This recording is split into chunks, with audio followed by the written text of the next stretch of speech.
hermanos, Dios les bendiga en esta mañana. Sean bienvenidos a la casa del Señor. Vamos a continuar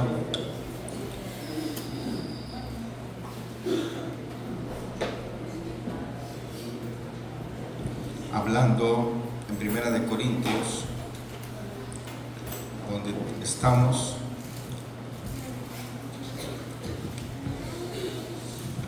Estamos empezando viendo el capítulo 13.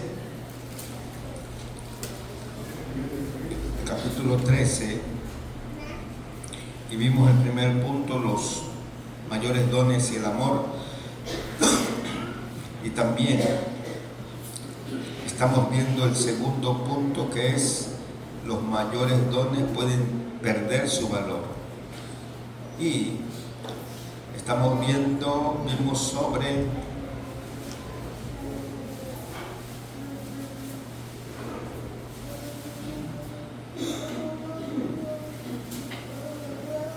la caridad y el martirio. Nos quedamos.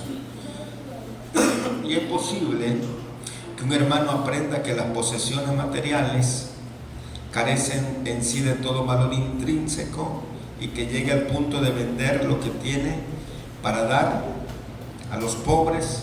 La expresión indica que lo va distribuyendo en porciones como una obra de caridad. Otro se deja impresionar por el poco valor del cuerpo, ya que es temporal y ha de fenecer pronto de todas maneras. Como algunos de los mártires de los siglos II y III testifican de forma violenta delante de los enemigos del Evangelio, hasta el punto de excitar una reacción contraria, con el resultado de que echan su cuerpo a la hoguera, como dice la palabra. Los dos casos son impresionantes, pero ¿cuál ha sido el móvil del sacrificio máximo? O sea, de las posesiones, o sea, de dar tu cuerpo a la hoguera. Si no ha sido el amor, hemos de pensar que el impulso surgió de alguna forma de orgullo personal y que brotó del yo que quiere ser algo. Si todo eso lo vamos a hacer, debe de hacer de un verdadero amor hacia Dios, hacia lo que estamos haciendo. Entonces, aún por medio del sacrificio de todo lo material y hasta del cuerpo mismo, que normalmente tanto cuidamos y regalamos, comenta el apóstol, aún si yo llego a esos extremos, mas no tengo amor, de nada me aprovecha. Aunque dé mi cuerpo a la hoguera, aunque reparta todas mis posesiones.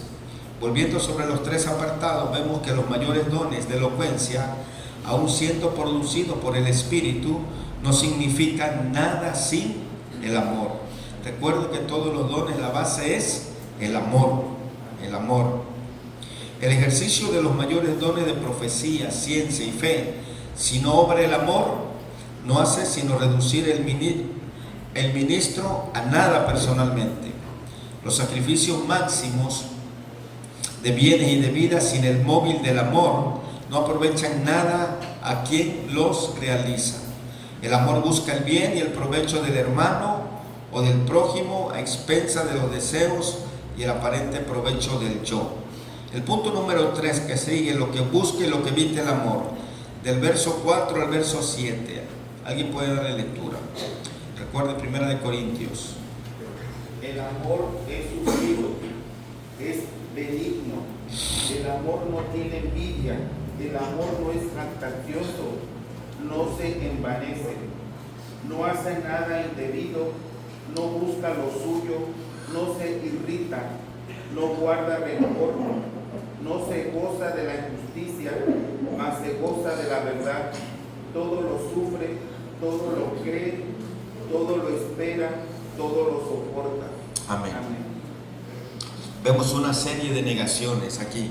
Pablo ha enfatizado la inutilidad de todo pretendido servicio, de todo ejercicio de dones carismáticos, si no se impulsan por el amor. Nunca se nos olvide que todo debe ser por el amor. Organiza lo que resta de su canto en 3 secciones principales. Inciso A, manifestaciones positivas y negativas que surgen del amor, predominando las últimas, como dice que ya se leyó del verso 4 al 6, que ya leyó el hermano Rodolfo. Inciso B, manifestaciones típicas del amor, y esta vez enteramente positivas, que es del verso 6 al verso 7, que se goza, que no se goza de la injusticia, se goza de la verdad, todo lo cree, todo lo espera y todo lo soporta. Y inciso C, la permanencia del amor, que es del verso 8 al verso 13. ¿Alguien puede leerlo, por favor? ¿Alguien puede leerlo, hermano? El amor. Gloria. El amor nunca deja de ser, pero las profecías se acabarán, y cesarán las lenguas, y la ciencia acabará.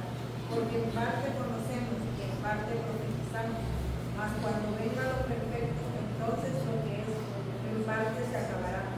Cuando yo era niño, hablaba como niño, pensaba como niño, juzgaba como niño, mas cuando ya fui hombre, dejé lo que era de niño. Ahora vemos por espejo, oscuramente, mas entonces veremos cara a cara. Ahora conozco en parte, pero entonces conoceré como conocido. Y ahora permanecen la fe, la esperanza y el amor. Estos tres, pero el mayor de ellos es el amor. Amén. Bien.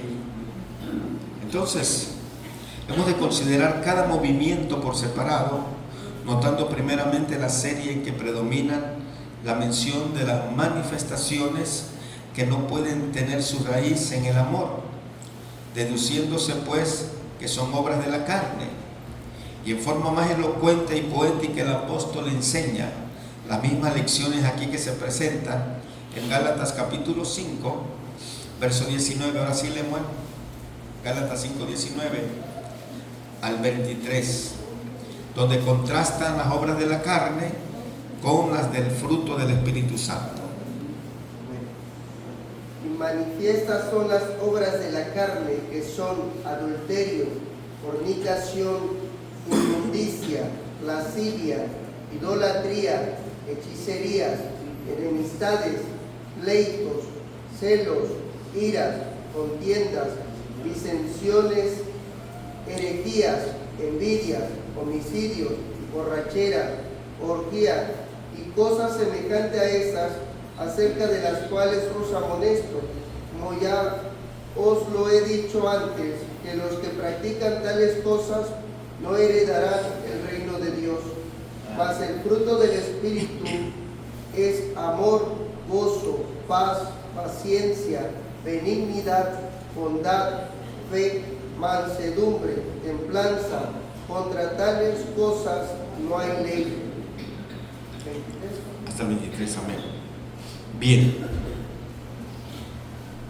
Y ya vimos la forma poética de este párrafo, del verso 4 al verso 7, que ya se leyó, que el amor es sufrido, es benigno, no tiene envidia, el amor no es jactancioso, no se envanece, no hace nada indebido, no busca lo suyo, no se irrita y no guarda rencor. Ese es el amor que debe de haber en nosotros. La poesía depende principalmente de secuencias de cláusulas rítmicas y equilibradas. Aun cuando falten las rimas que popularmente se asocian con obras poéticas, es evidente por la lectura del original que Pablo no desdeña esta construcción en este lugar, sino que cuida primorosamente la construcción literaria de los movimientos de su poema. Esto contrasta con el descuido de la redacción de otros pasajes, ya que el apóstol se preocupa normalmente por el concepto mismo que presenta con gran fuerza expresiva, utilizando todos los medios para destacarlo, pero sin pretensiones estilísticas. Pablo era hombre muy dotado, polifacético, en el mejor sentido de la palabra. De modo que no debiera extrañarnos que eleve esta canción al amor alturas poéticas, siguiendo patrones hebraicos que también utilizará el maestro. Intentamos dar al lector esta impresión rítmica sin perder el sentido de las profundas cláusulas de esta estrofa del poema. En primer lugar dice que el amor es sufrido, es benigno. En segundo lugar dice que no tiene celos, ¿ni qué? Amén. Dice que están rezando. No les entendí. No tiene envidia, el amor no es jactancioso, no se envanece. No, quedamos, no tiene celos ni envidia. Así ya le entendí un poco más la palabra envidia. Tampoco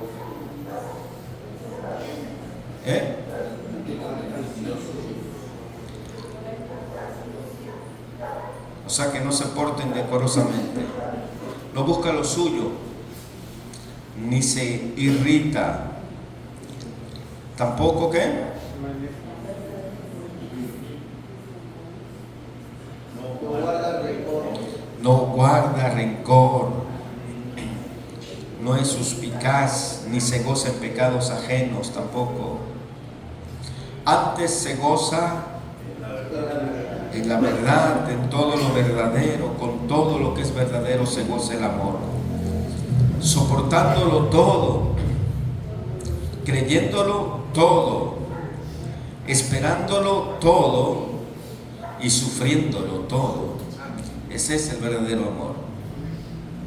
El significado básico de la estrofa, de los versículos 4 al 7, la poesía hebraica solía hacer alguna declaración que luego se repite en forma modificada, a veces subrayando el concepto del primer verso o alternativamente expresando una verdad que se contrasta con la primera. Los versículos del 1 al 7 del poema, tal como se escribe en el párrafo anterior, este paralelismo es evidente en la estrofa citada, que empieza y termina con varias afirmaciones, desarrollando el último verso el contenido básico del primero. El amor es sufrido o tiene largura de ánimo y benigno, o sea que es cariñoso, es cortés. Así, según el desarrollo del último verso, tiene aguante. El amor tiene aguante, el verdadero amor. Cree lo mejor posible en todas las circunstancias, espera en Dios y en el cumplimiento de sus propósitos, sufriendo con toda paciencia los inconvenientes que surgen del servicio de Dios en un mundo de maldad. Al escribir todo lo cree, todo lo espera, el apóstol Pablo no piensa en una credulidad blanda que hace caso omiso de las obras de la carne en el hombre, sino que enfatiza la fe y la esperanza que hallan su razón de ser en Dios y en el desarrollo de sus propósitos. Sin embargo, como es evidente por otros elementos de la estrofa, el amor verdadero destierra toda suspicacia y no juzga los móviles de las acciones de otros hermanos. Ese es el verdadero amor. Pero un hermano que te anda criticando, hablando mal de tu espalda, no tiene el verdadero amor. No es amor. Es un murmurador. Y los murmuradores, Apocalipsis, están en la lista de Apocalipsis. No se preocupen, preocúpense, porque ahí podemos aparecer al final. Inciso B, los versos 2 y 3 del poema. Los 4 elementos de estos versos subrayan la anulación del orgullo y del amor propio, que es la esencia misma del agape. La envidia o celos surgen de los movimientos del yo, de lo que hay en el corazón. Dice que el corazón es perverso y el único que lo conoce es Dios. Aún nosotros, si Dios nos hiciera una radiografía, nos íbamos a sorprender de aquellas cosas que hay en el corazón nuestro. Íbamos a decir, como dijo aquel hombre, ¿acaso yo soy perro para hacer todas esas cosas? ¿Se acuerdan de quién estoy hablando? Asael, ¿se acuerdan? Cuando fue a consultar que su rey estaba enfermo, preguntando si iba a morir o a vivir. Y el profeta Eliseo le clavó la vista y lo mira. Y cuando el profeta empieza a mirarlo, él vio como una película todo lo que iba a hacer. Dios le reveló. Y le dijo: tú vas a matar a tu Señor.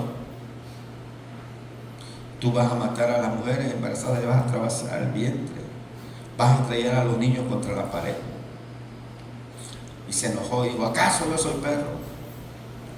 Por eso le digo, si Dios nos hiciera una radiografía, nos íbamos a espantar quiénes somos los seres humanos.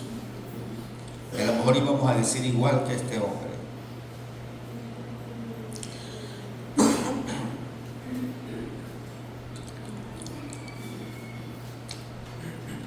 La envidia o celos surge de los movimientos del yo, que no aguanta que otro sea más que él.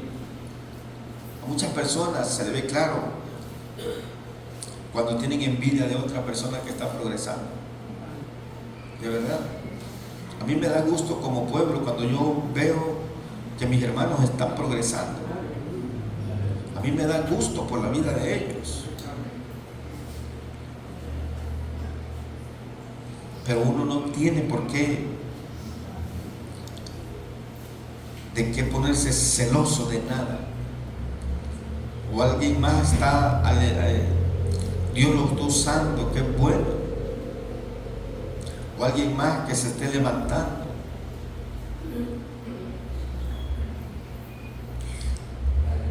Entonces, del yo surgen esos movimientos, que no aguanta que otro sea más que él o que tenga más que él.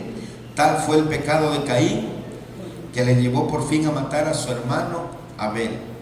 Usted ya sabe la historia. Primera de Juan, capítulo 3, versos 11 y 12.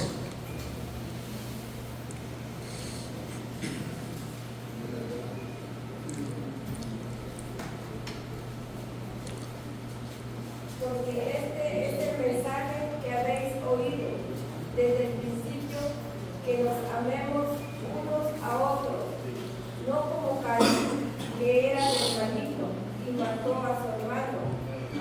¿Por qué causa le mató? Porque sus obras eran malas y las de su hermano justas. Hasta el 11 y 12, nomás 11 y 12, está bien. Caín tuvo celo de su hermano, lo mató porque su ofrenda no fue agradable. Caín sabía que tenía que ofrecer un cordero, no tenía que ofrecer algo de la tierra. ¿Cómo Abel supo que tenía que ofrecer un? Porque dice que Dios le transmitió a Adán todo lo que tenía que hacer. Y Adán le transmitió a sus hijos lo que tenían que ofrecer a Dios como ofrenda agradable. Era un cordero. No tenía que ser. Él dio de lo mejor de la tierra que produjo, pero esa no era la ofrenda que Dios demandaba de ellos. Entonces,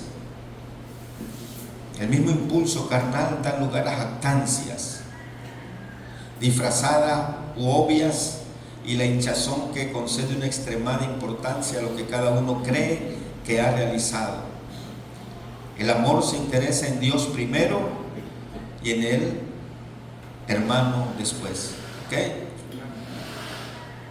Por eso Jesús le dijo en qué se resumían los mandamientos. Amarás al Señor tu Dios con todo. ¿Y a quién? Y a tu prójimo. Ay, estamos en un concierto.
Vamos a continuar.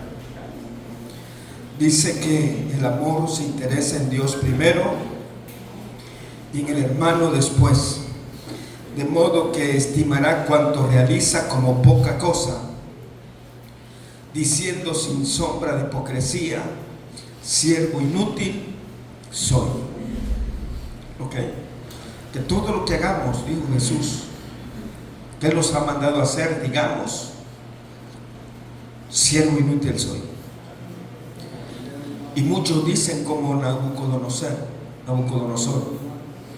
mi fuerza han hecho todo esto que hay aquí. Mucha gente cristiana en esta tierra así lo dice. Y Jesús dijo que nosotros, que todo lo que hagamos, digamos: siervo inútil soy, lo que debía ser he hecho nada más.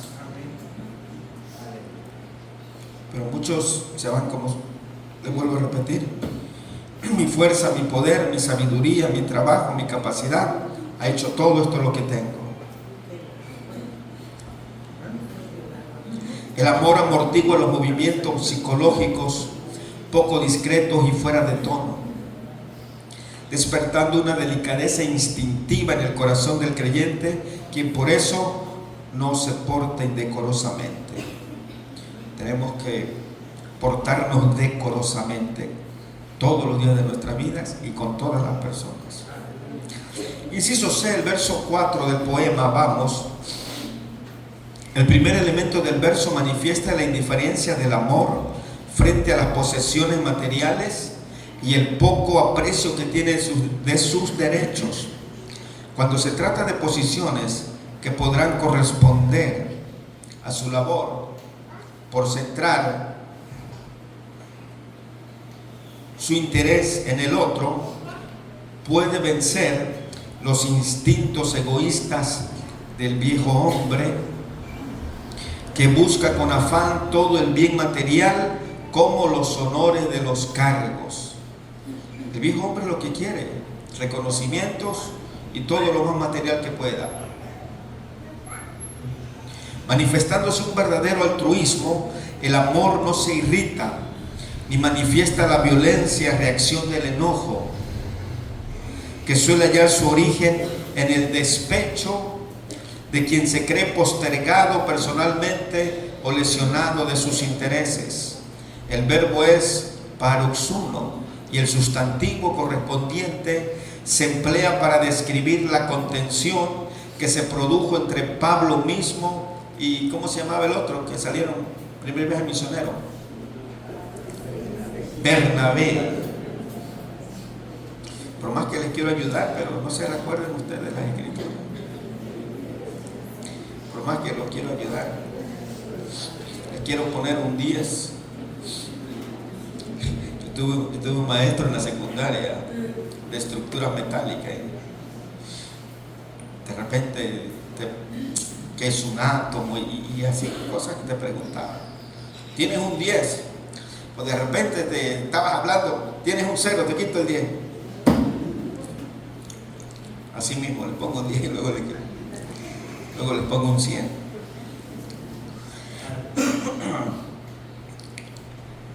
Entonces, vemos este problemita que tuvo en Hechos 15:39. ¿Alguien puede leerlo? Hechos 15:39.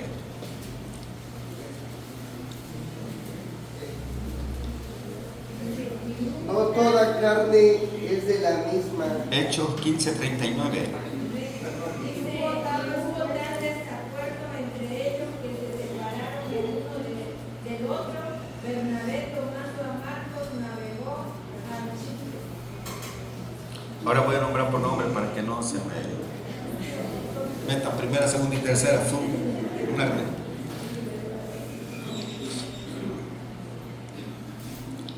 Se separó Bernabé con Pablo y Bernabé tomó a su sobrino Juan Marcos, hicieron la obra y Marcos se fue, Pablo con Silas. ¿Ok?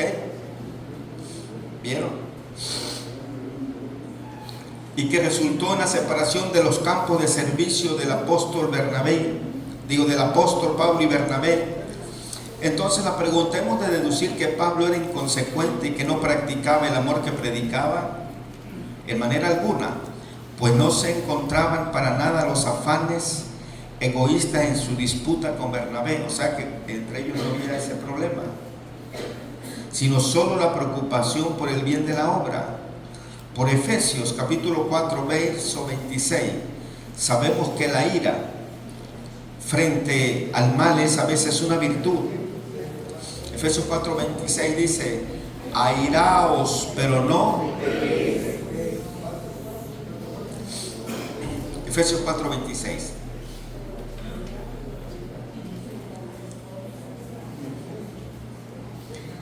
Entonces, pero la ira justa ha de limitarse.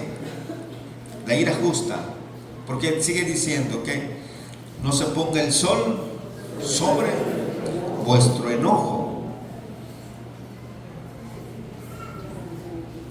El control de estos movimientos que surgen de los hondos estratos de la naturaleza caída del hombre es obra del Espíritu Santo, cuyo fruto es el control de uno mismo. Vamos al inciso de los versos 5 y 6 del poema. Notamos enseguida el fuerte eslabón que une los conceptos expresados en estos versos del poema, pues todos reflejan la actitud del hermano que ama a todos los que le rodean. De nuevo insistimos en que el hermano espiritual en quien se manifiesta el amor no llega a ser una criatura blanda, sin comprensión ni criterio, pues ya se ha dicho de él en el capítulo 2, verso 15 de Primera de Corintios. ¿Qué se ha dicho de este hombre, de este cristiano?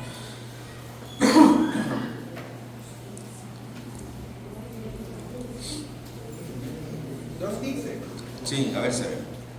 En cambio, el espiritual juzga todas las cosas, pero él no es juzgado de nadie. Ok.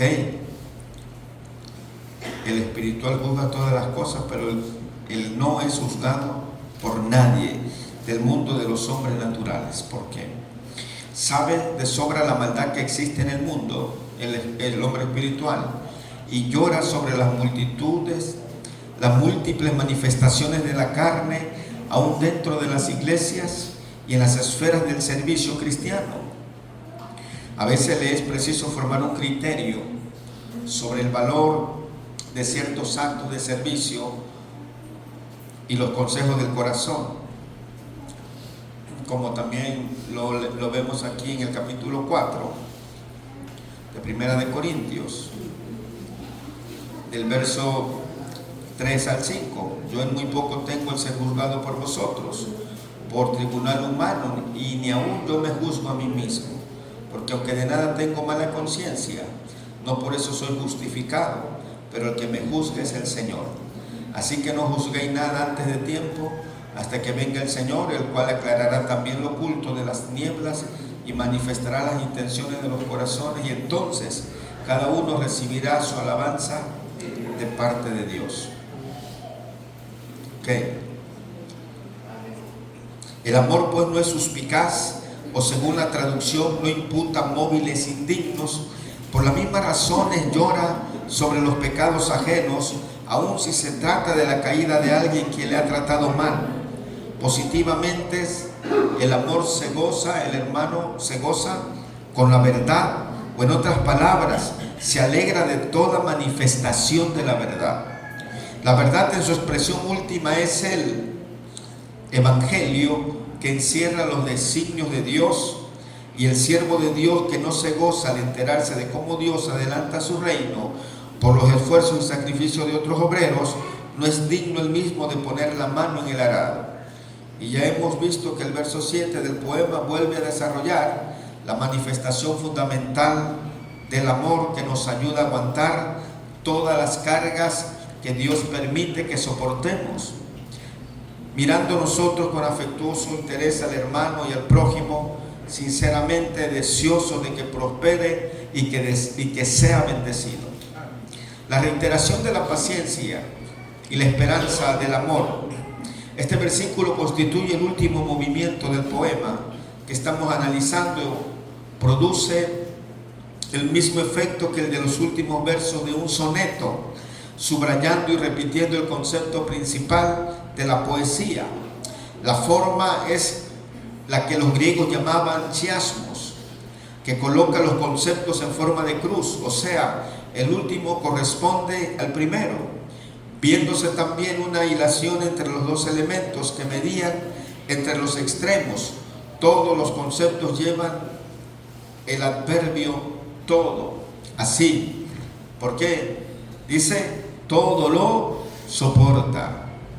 Corresponde a todo lo sufre en el verso 4, que dice todo, y número 2, todo lo cree, que corresponde a todo lo espera. Todo lo soporta, todo lo sufre, todo lo cree, todo lo espera.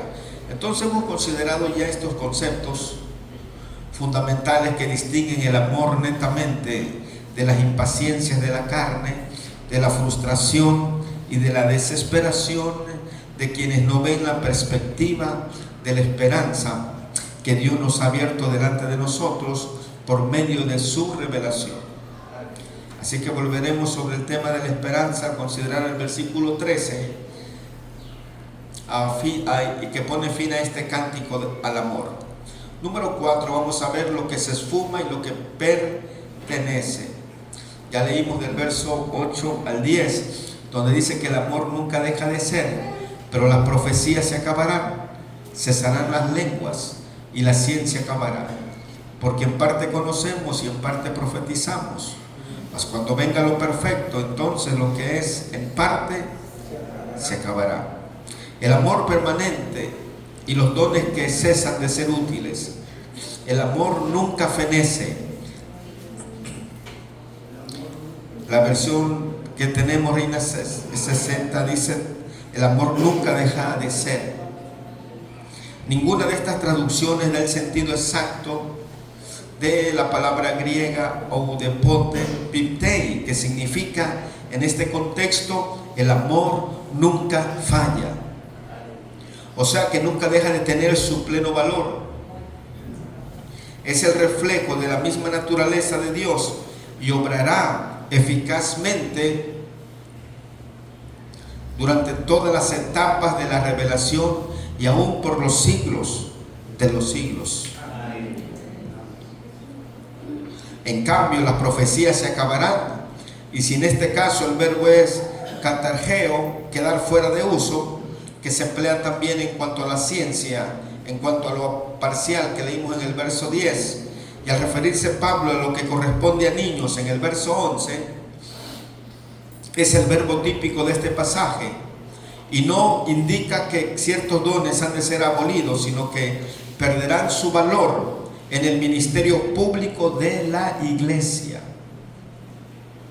Es preciso recordar lo que subrayamos en la introducción a este capítulo, que el precioso cántico del amor no se haya aislado del contexto de los capítulos 12 y 14. El 12 ya vimos, el 14 lo vamos a ver, sino que constituye el meollo del argumento del apóstol Pablo. Lo que es parcial y lo que es perfecto. En estos dos versículos que vimos, el verso 9 y 10, Pablo explica por qué la profecía y la ciencia quedarán fuera de uso y por qué cesarán las lenguas. ¿Será porque solamente en parte conocemos y profetizamos? ¿Será por eso? Habla por sí mismo y por los corintios de aquella época, y quizás sea digno de notar que conocemos traduce el verbo ginosco, que es conocimiento experimental, y no la distintiva y profunda del verbo oída. El sentido, pues, viene a ser que había mucho que aprender aún, y que la profecía no podía hacer más que suplir parcialmente lo que no se había revelado y puesto por escrito todavía. Por eso el criterio de quien escribe lo perfecto, toleion, que se contrasta con lo parcial, quiere decir en primer término la revelación del nuevo pacto que se había de completar por medio del ministerio de los apóstoles, cuajándose por fin en las páginas del Nuevo Testamento Mientras tanto, las iglesias habían de mantener y aumentar su testimonio por medio de los dones que habían recibido y que se describieron en el capítulo 12, sabiendo sin embargo que la ayuda limitada que recibían del ministerio carismático había apoyarse totalmente en el amor. La virtud permanente que solo podía dar valor a todos los aspectos y que seguía siendo indispensable cuando llegare lo perfecto de la revelación celestial.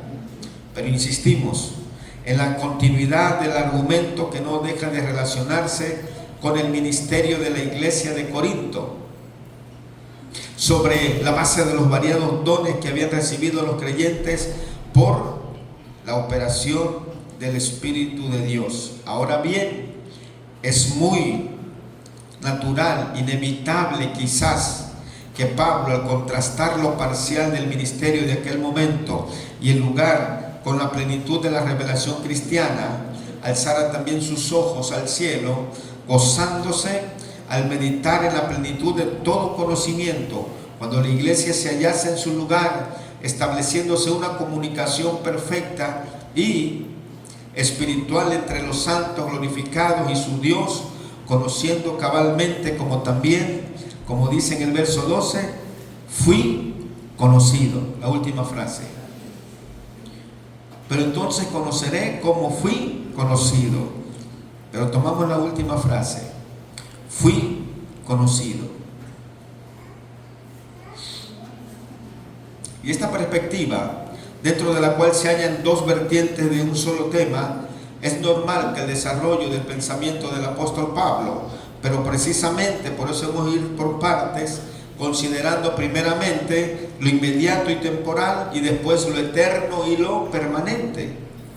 El amor es el factor válido e inconmovible a través de todas las etapas del camino y no cambiará cuando lleguemos a la meta final.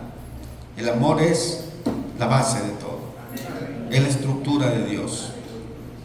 Según la interpretación básica, pues la frase entonces lo que es en parte quedará fuera de uso, que termina en el versículo 10, quiere decir que las manifestaciones parciales de la revelación de Dios por medio de un ministerio extático que serían necesarias en un tiempo futuro, cuando llegaría a ser posible apelar al conjunto de la palabra, ya evidente que cuando llegue lo perfecto de los siglos, todo conocimiento parcial de esta tierra cesará de tener importancia alguna. Pero en primer término, Pablo sigue orientando a los corintios que no habían comprendido bien que se iba preparando por la gracia de Dios un cuerpo de doctrina y de prácticas que había de reemplazar algunos de los ministerios parciales de los cuales ellos se jactaban. ¿Vamos bien hasta aquí, hermanos? Amén. El verso 11 y 12. Conocimientos incompletos y el conocimiento perfecto. Cuando yo era niño hablaba como niño, pensaba como niño, juzgaba como niño. Mas cuando ya fui hombre, dejé lo que era. Ahora vemos por espejo, oscuramente, mas entonces veremos cara a cara. Ahora conozco en parte, pero entonces conoceré como fui conocido. Las razones infantiles y las del hombre maduro, vean, vamos a ver. Pablo se vuelve a recordar a los corintios que se estaban portando como unos niños. El término empleado es diferente, pero se destaca igualmente la falta de madurez en los dos casos, ya que mostraban una marcada preferencia por los dones extáticos, en especial por el don de lenguas, que les parecían ser extraordinarias manifestaciones de la potencia del Espíritu Santo. En el referido verso contrasta la falta de madurez de los niños con la inteligencia bien desarrollada de los hombres ya formados, y de los niños con la inteligencia bien desarrollada con los hombres ya formados. Aquí se pone a sí mismo como ejemplo, recordando que en su niñez, dice Pablo, yo hablaba como niño y pensaba, razonaba como niño, según las condiciones del niño infante aquí, Las razones de la niñez son adecuadas para aquel estado del desarrollo humano y muy graciosas. Pero si persistieran más allá de la adolescencia, la gracia se trocaría en tragedia, siendo prueba de un grave defecto en el desarrollo de la personalidad de un ser humano. Imagínense, hombres y hablando como niños todavía. ¿Cómo se verían chistosos? Una vez en Acuña tenía un vecino cuando vivía y rentaba allá. Era un güero grande, pero con una vocecita de niño. ¡Qué contraste! Creció, pero la voz no se le desarrolló. A lo mejor fue el único. Y los niños únicos son muy chiquiones, los tienen bien chiquiones los padres, los abuelos, los tíos, todo el mundo. A lo mejor le pasó eso a este hombre, pero tenía la voz de un niño chiquito. Entonces, si persistieran más allá de la adolescencia, la gracia se trocaría en tragedia, siendo prueba de un grave defecto en el desarrollo de la personalidad de un ser humano. Pablo dice: ahora que soy hombre, he dejado fuera de uso lo que era de niño. Quiso poner de relieve que las actitudes, algo infantiles de los corintios debían ser abandonadas con el fin de que mostrase la madurez espiritual de hombres en Cristo, capaces para formar criterios inteligentes y de alto vuelo al meditar en el tema del ministerio de la iglesia. Y en esta ilustración personal se hallan implícitas tanto una reprensión como una exhortación, ya que por una parte los corintios se portaban como niños y por otra deberían manifestar ya la madurez espiritual que correspondía a su estatura espiritual. Ni la reprensión ni la exhortación pueden aplicarse a la plena vida del creyente después de la resurrección. De hecho, las implicaciones exhortatorias se desarrollan ampliamente en las siguientes secciones, o sea, en el capítulo 14, que hace la aplicación práctica de estos principios al ministerio de la iglesia en sus reuniones oficiales. El reflejo en el espejo y la visión completa, que el verso 12 dice, en este versículo, donde se percibe más claramente el salto que lleva el pensamiento de Pablo al perfecto conocimiento del cielo, pero aún así es posible ver una primera aplicación a la situación que se estudia, y por más relacionarse con la ilustración que acaba de presentar sobre las razones del niño, contrastada con las de una persona mayor, nuestros espejos se fabrican por medio de un cristal azogado en su parte posterior, con el fin de que reflejen perfectamente los rayos de faz, dando una imagen nítida de la realidad. Nos dice que la ciudad de Corinto tenía una fama en aquellos tiempos de fabricar los mejores espejos.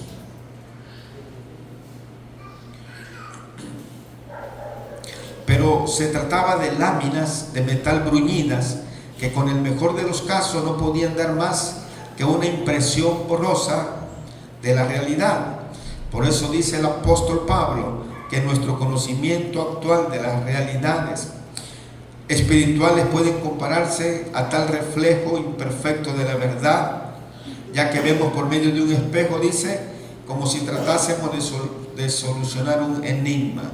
Lo opuesto a esta imagen, como indirecta, imperfecta y borrosa, es ver una persona cara a cara. Cuando vemos cara a cara y no vemos nada de borroso, a menos que tengamos algún problema en la vista. Y es natural que pensemos en el día, cuando veamos a Cristo Jesús, como dice Pablo, lo vamos a ver tal como Él es. Con todo, no es preciso suponer un cambio total del tema, pues lo parcial que ya hemos considerado, el ministerio por medio de dones, algunos de los cuales dejarán de ser necesarios, fue una visión borrosa y preliminar de lo que Dios había de revelar por su Espíritu. Y a través de los apóstoles, después de consumarse la obra redentora, y no hay nada extravagante en comparar la plena manifestación de la verdad en Cristo con la claridad de ver a unas personas directamente cara a cara, en lugar de percibir una imagen borrosa de ella por medio de una placa de bronce bruñida. Continúan las dos vertientes de lo parcial y lo completo. En las últimas expresiones del versículo 12, ahora conozco en parte, pero entonces conoceré completamente, como fui conocido. El verbo conozco es ginosco, que como ya hemos visto es la expresión del conocimiento que se va adquiriendo, pero conoceré y fui conocido traducen epiginosco, el adverbio, cabalmente o completamente. No se halla en el original, pero algunos traductores lo entienden como algo implícito en el verbo epiginosco, que es el mismo verbo ginosco con el prefijo epi. Normalmente señala que los conocimientos adquiridos se dirigen hacia un objeto concreto, mientras que en ocasiones parece indicar una mayor plenitud de conocimiento, sentido que no viene mal aquí, ya que se añade la frase como también fui conocido, admitiendo una perspectiva que abarca lo inmediato y lo lejano. Pablo sigue aquí enfatizando la necesidad de progresar en los conocimientos del nuevo pacto, hasta llegar a la plena revelación de esta dispensación. Y recordamos lo que ya hemos visto, que la sabiduría que ahora se revela en Cristo por medio del Espíritu da a entender, como dice 1 Corintios 2, 8, 9, cosas que ojo no vio, ni oído oyó, ni surgieron en corazón humano, son las que Dios preparó para los que le aman, dice su palabra. Y con todo el conocimiento cabal que abarca la sabiduría del cielo, que prende secretos celestiales hasta donde sea permitido el hombre glorificado hacerlo, espera el día cuando conoceré como también fui conocido, dijo Pablo. Pues no dudamos que se han de conceder a los ciudadanos del cielo unos medios de comunicación espiritual que aún nosotros desconocemos. Y número 6, vamos a ver las columnas inconmovibles del testimonio cristiano. ¿Cuáles son esas? Verso 13, fe, esperanza y amor. Esas son las columnas inconmovibles del testimonio cristiano. Algunas veces se entiende este versículo como si Pablo dijera: ahora necesitamos fe, esperanza y amor, pero en el cielo solamente permanecerá ¿el qué? El amor, hermanos. Por eso no es lo que está escrito. Fijémonos en que dice: ahora permanecen fe, esperanza, sin artículos definidos aquí. Pero sigue diciendo: mas el mayor de ellos es el amor.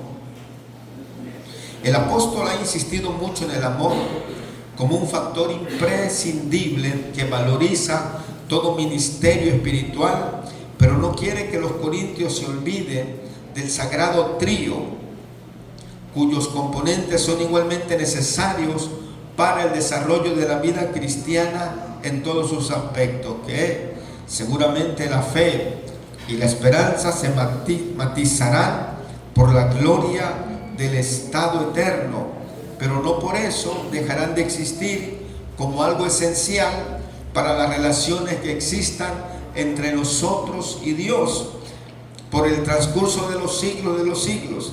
En nuestra era son de todo punto esenciales.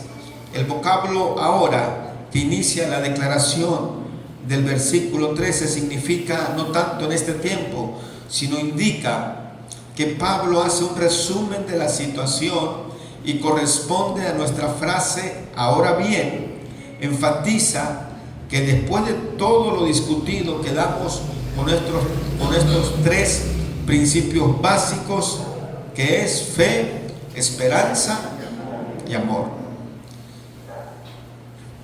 Vamos a ver que la fe, en esta combinación de conceptos, Pablo no presenta la fe como un don especial del Espíritu Santo a la manera del versículo 2, sino que viene a ser la comprensión de la flaqueza de todo lo personal, la incertidumbre frente a circunstancias fluctuantes y la ineficacia de todo esfuerzo humano.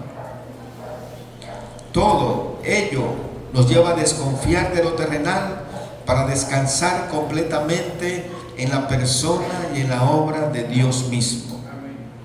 La fe abre el corazón del creyente ante Dios, permitiendo que el poder divino le transforme, el poder divino le anime, que el poder divino le fortalezca frente a cuanto significa en su totalidad la vida cristiana.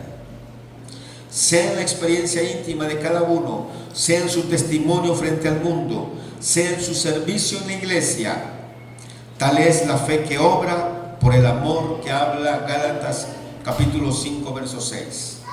Y evidentemente es preciso que permanezca, pues sin esta fe es imposible agradar a Dios, como dice Hebreos 11:6, ¿ok?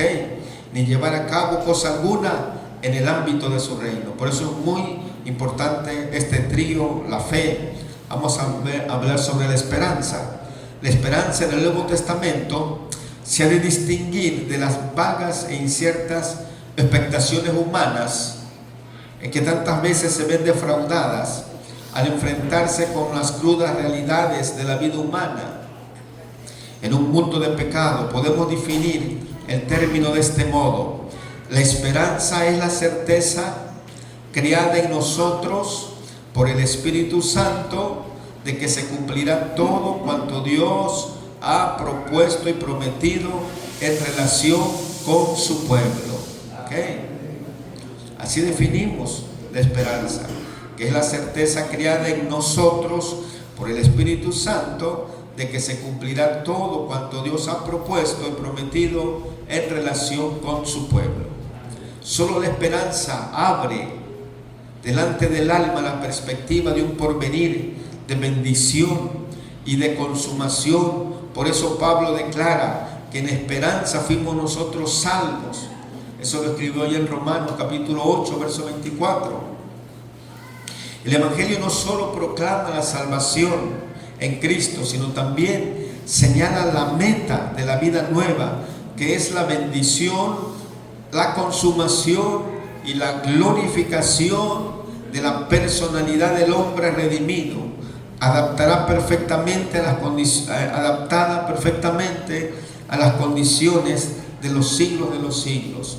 En el devenir diario, la esperanza nos hace saber que Dios obra en todas las cosas bien para aquellos que le aman, como dice Romanos 8:28, es lo que dice.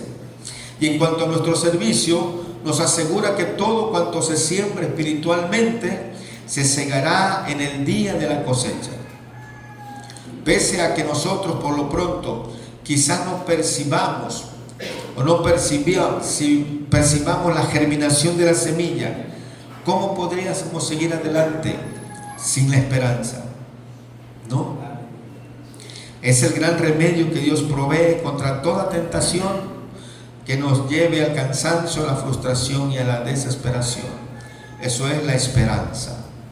Y terminamos con el amor. Dice que el amor, no hace falta que volvamos a definir el amor, que ha sido el tema sublime de todo este capítulo 13 de Primera de Corintios. Lo nuevo en el versículo 13 es que Pablo lo coloca jerárquicamente a la cabeza de los otros dos principios, de la fe y de la esperanza, maestros de la vida y del servicio de los cristianos, pues el mayor de ellos es el amor. Insinúa aquí que esta preeminencia del amor surge del hecho de que nosotros mismos necesitamos la fe y la esperanza para poder vivir y para poder seguir andando en los caminos del Señor. Si no tuviéramos fe y esperanza, íbamos a seguir caminando. No. Entonces,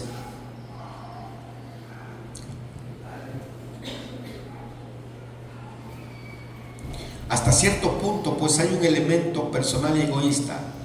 No en mal sentido, no en un mal sentido.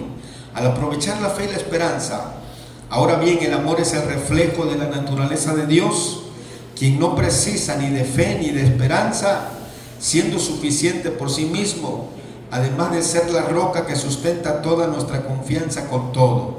Dios es amor, y cuando el creyente ama y obra impulsado por el amor, se olvida de sí mismo y llega a ser cauce y canal por donde fluyen bendiciones espirituales y materiales. Y esto es la verdad. Y uno lo ha experimentado muchas veces.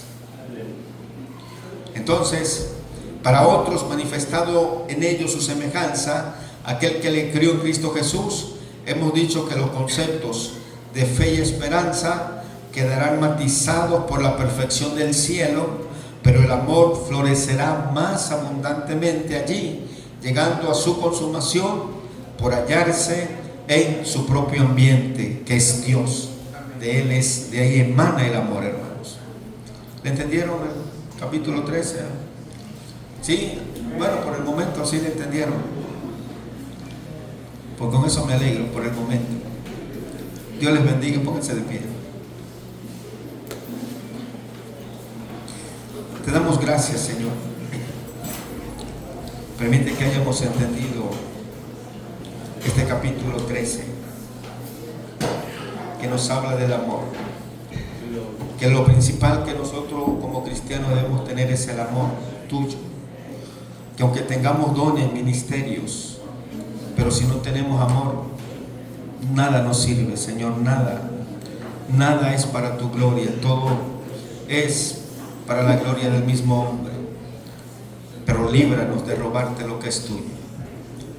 Y permite que nosotros podamos, Señor, en esa base estar ahí, Señor, en la fe, en la esperanza y en el amor. No permitas que el enemigo nos haga titubear y no permita que nosotros salgamos también de ahí, Señor, y que no seamos tentados como muchos han sido tentados, Señor, y el enemigo los ha sacado, se ha burlado de ellos al final, Padre, porque si el amor no nos impulsa a hacer las cosas, seguramente será la carne, el orgullo, la soberbia. Pero permite que en nosotros, como pueblo tuyo, todo lo que hagamos sea impulsado por tu amor, para tu gloria, para tu honra, en el nombre de Cristo Jesús. Amén.